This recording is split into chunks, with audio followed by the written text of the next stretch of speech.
100 things to do in Albuquerque before you die. This sounds like a challenge for Chad Brummett and Two Casa Style. We're going to head out and see how many of these we can squeeze in one day. Let's go.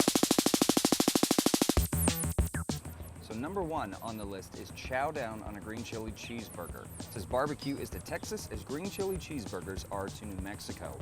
They give a tip to grab the best vegetarian variety in the city right here at the Flying Star Cafe. You meet up with some friends and you also get a to die for dessert case. The Move Over Meat Veggie Burger features a spicy black bean patty, cheddar cheese, and Cajun dressing on a challah bun. Ask to top it with chopped green chili for a satisfying burger that vegetarians and perhaps even carnivores like this guy will adore. 9 locations in Albuquerque at FlyingStar.com. So, number 29 on the list is See a Play at the Albuquerque Little Theater. It says here, ALT may be the oldest community theater group in the city, but its annual season of shows is fresh and lively. Such shows as One Flew Over the Cuckoo's Nest, Grease, To Kill a Mockingbird have all graced the stage here, including some very famous names. Get this. The likes of Vivian Vance, who played Ethel Mertz on I Love Lucy, Don Knotts of The Andy Griffith Show and Three's Company, and Bill Daly of I Dream of Jeannie have appeared right here at ALT.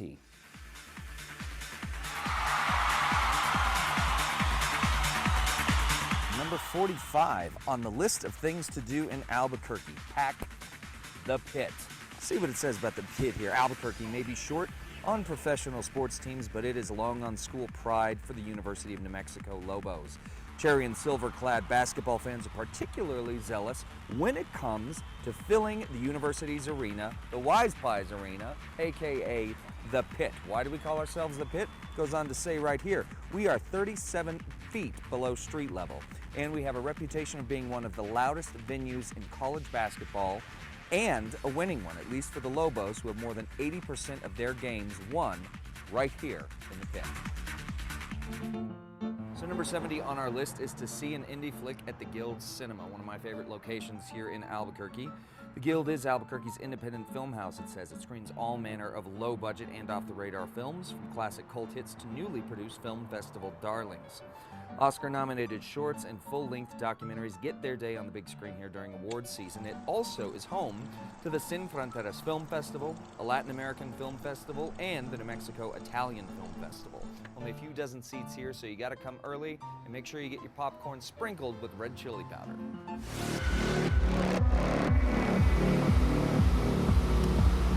So number 49 on our list takes us to the Sandia Peak Tramway. Get this, guys, some really interesting stuff here.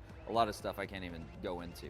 All right, so at some points during the trip, the car hangs 1,000 feet above Big Canyon at approximately the same height above the ground as the Empire State Building.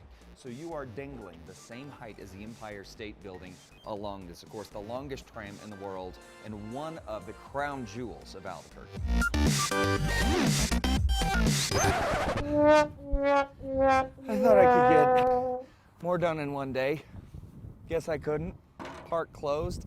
It's a little after 5, but I tried so hard because it's 47 on the list, guys, and it is, of course, Tracing the Past at Petroglyph National Monument. Native Americans and Spanish settlers who have lived in the Rio Grande Valley left indelible cultural influences, and they left physical traces as well. And them mountains out yonder. You can also head a couple miles down Unser on Albuquerque and check out more of it. But really, if this has shown you nothing else, you gotta get this book. There are so many things to do in our great city. 100 things to do in Albuquerque before you die.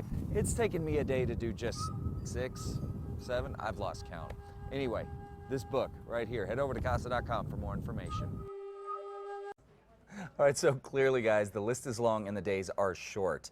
Here with more on your Duke City bucket list is author Ashley M. Biggers. Ashley, thank you so much, first of all, for being here.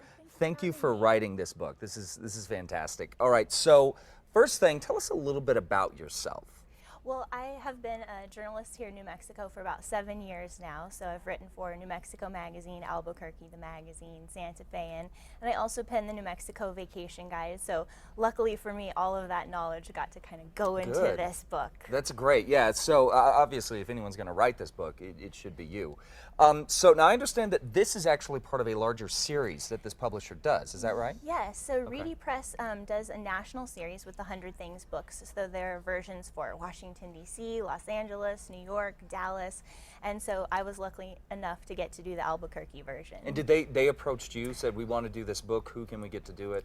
Yes. And they called you. That's yes, fantastic. yeah. That's great. All right, so obviously, we were talking during the break that one of the great things about this book, if you're Kristen, you just moved here, if you're Chad, and you've lived here your entire life, there is something to discover within these pages, Absolutely. regardless if you are a native or if you were brand new. So as you were compiling this list, you were doing your research, writing it, were there any big discoveries or big surprises that you found? Well, one thing that really surprised me was that I knew Albuquerque had great outdoor and open spaces in the city, which is one of the things I love most about living here.